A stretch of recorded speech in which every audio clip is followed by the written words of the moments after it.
So the hardest part about this is like when I grew up, I ain't never had no money. And I've never had over $1,000. If I like somebody just give you 1,000, um, she motherfucker never gave me 500. But since I came home from prison, these types of situations has happened to me, where somebody would give you 1,000, over 1,500.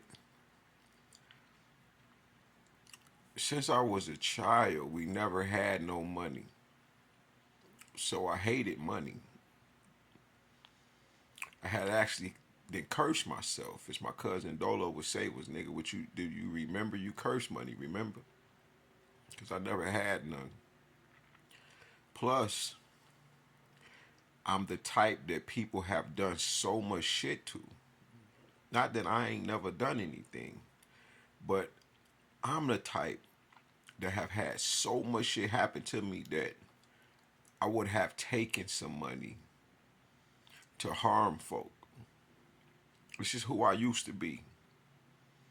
So I always felt from within my heart, in my mind, my soul, my spirit, that I was better off without money.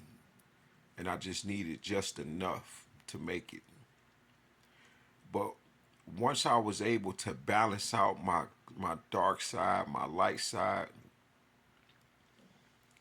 and this is what this situation is for. This is for all of the tarot readers that just jumped on the bandwagon not knowing nothing about me.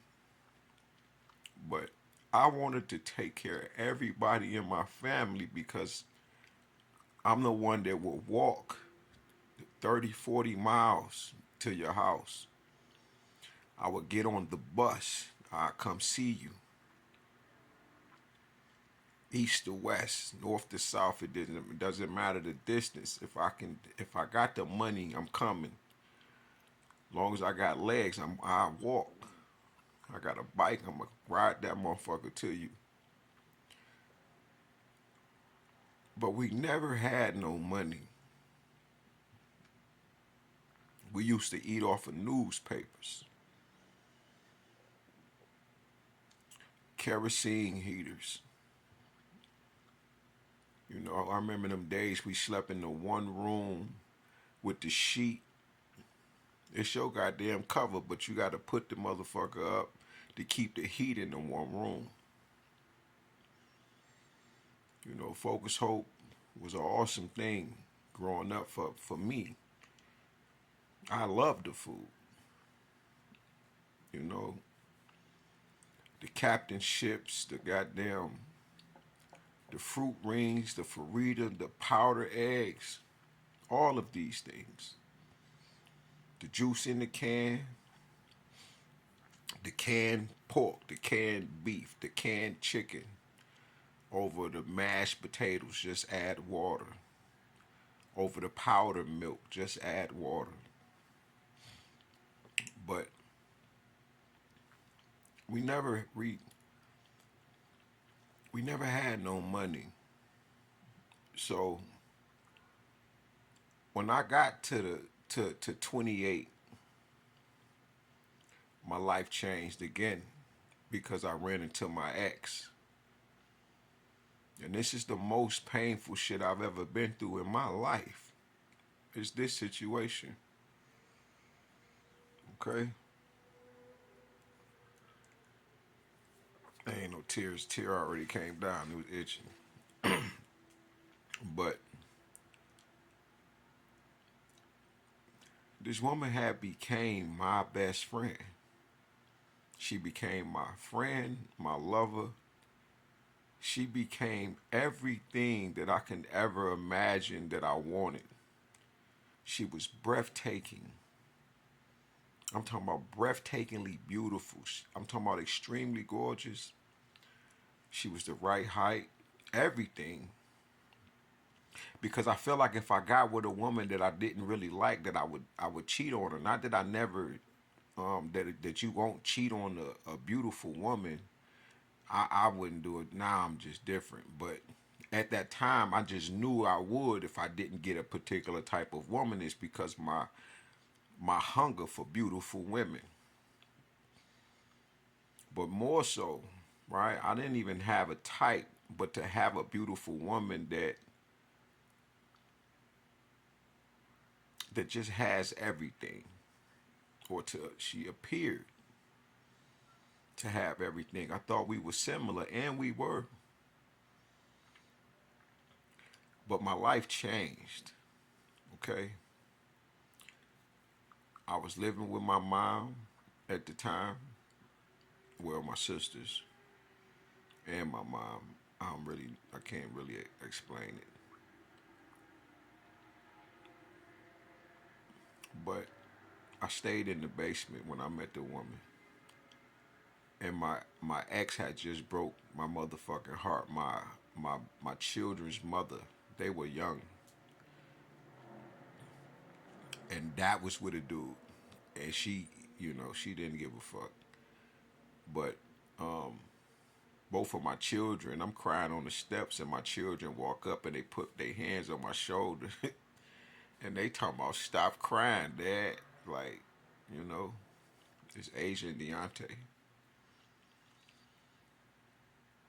and I did. Shortly after that, I met Latoya.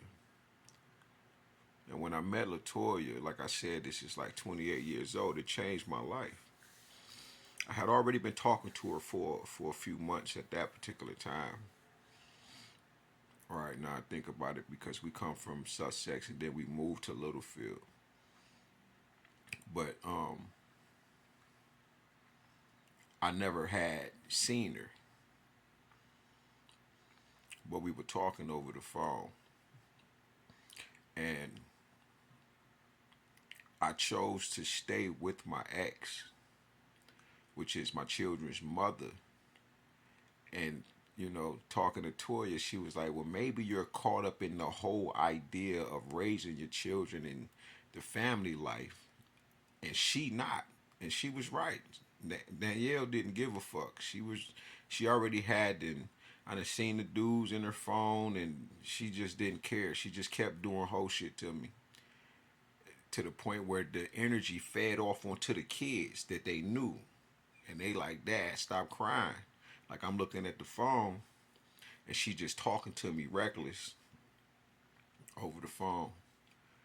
And one day Toya came over there, and she was like the sun, and I was in the darkness in the basement, and it just changed my life. And I was with her for 15 years, like really 14, 15 years, all of this time up until last November when she put me in a mental facility. But out of everything we've been through, the reason for me telling these particular stories was the reason I changed my life. It wasn't just for me, it was so I can save her like she saved me. So when I went to the penitentiary, I changed everything about me. It's because we hadn't had it rocky the whole time. Of course, you got memories, good and bad, but she never got to see who I am for real. So when I changed and I start showing her, I don't know how she just did this to me. How she gets so afraid of me and all of this. But the truth is, she created the man that she was looking for. I'm him, right? I'm talking about no. I don't do nothing now. I'm the man you looking for. I'm not trying. I don't want to cheat. I don't want to do nothing. I don't understand. But this is the most painful part about living the way that I'm living, because I wanted to live this life with her. Now, because I don't want to be alone. I'm gonna find my twin flame soulmate. But this shit broke my soul is because I was hurt.